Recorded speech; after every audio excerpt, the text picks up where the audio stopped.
Hello everyone, welcome to our channel. ఈరోజు మిర్చి యాడ్లో ఏ రకం మిర్చి ఎంత ధర పలుకుతుందో తెలుసుకునే ముందు మీరు ఇంకా మన ఛానల్ కనుక సబ్స్క్రైబ్ చేయనట్లయితే వెంటనే సబ్స్క్రైబ్ చేసి పక్కనే ఉన్న బెల్ ఐకాన్ని కూడా క్లిక్ చేసేయండి. ఇక లేట్ చేయకుండా వివరాల్లోకి కనుక వెళ్ళినట్లయితే ఈరోజు సువర్ణ బ్యాడిగి మీడియాలో వచ్చరికి 10,000, మీడియం బెస్ట్లో 11,000, సూపర్ డీలక్స్ రకాలు 13,500 వరకు కొనుగోలు జరిగాయి. 341 రకాలు క్వింటా మీడియాలో వచ్చేసరికి 10,000, మీడియం బెస్ట్లు 12,000, సూపర్ డీలక్స్ రకాలు 13,000 నుంచి 14,000 వరకు కొనుగోలు ఉన్నాయి. ఇక నెంబర్ 5 కొద్దిగా డిమాండ్ పెరిగింది. మీడియాలు 12,000, మీడియం బెస్ట్ 13,000, సూపర్ డీలక్స్ రకాలు 14,000. 355 బ్యాడిగి మీడియాలో వచ్చేసరికి 10,000, మీడియం బెస్ట్ 11,500, సూపర్ డీలక్స్ రకాలు 13,000.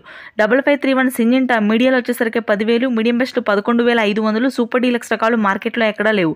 273 కుబేరాలు మీడియాలు 9,000, మీడియం బెస్ట్ 10,000, సూపర్ డీలక్స్ రకాలు 12,000. ఆరుమూర్ క్వింటా మీడియాలు 9,000, మీడియం బెస్ట్లు 10,500 నుంచి 11,000 వరకు ఉన్నాయి. సూపర్ డీలక్స్ రకాలు అయితే మార్కెట్లో ఎక్కడా లేవు. తేజ మార్కెట్ కొద్దిగా పెరిగింది. మీడియాలు 15,000, మీడియం బెస్ట్లు 16,500, సూపర్ డీలక్స్ రకాలు 17,500 వరకు కొనుగోలు ఉన్నాయి. రంగుండి ఆరుదల కాయలు అయితే ఎల్లో గోల్డ్ హైయెస్ట్ వచ్చేసరికి 16,500 వరకు ఉంది. 2043 కూడా డిమాండ్ కొద్దిగా పెరిగింది. సూపర్ డీలక్స్ రకాలంటే 14,000 వరకు కొనుగోలు జరుగుతున్నాయి. రోమి 26 క్లాసిక్ ఇవన్నీ కూడా మనకి మీడియాలు 10,000, మీడియం బెస్ట్లు 12,000, సూపర్ డీలక్స్ రకాలు 13,000 వరకు ఉన్నాయి. తేజ తాల్ వచ్చేసరికి 10,000 లోపే ధర ఉంది. Thanks for watching this video. Please do subscribe. Thank you.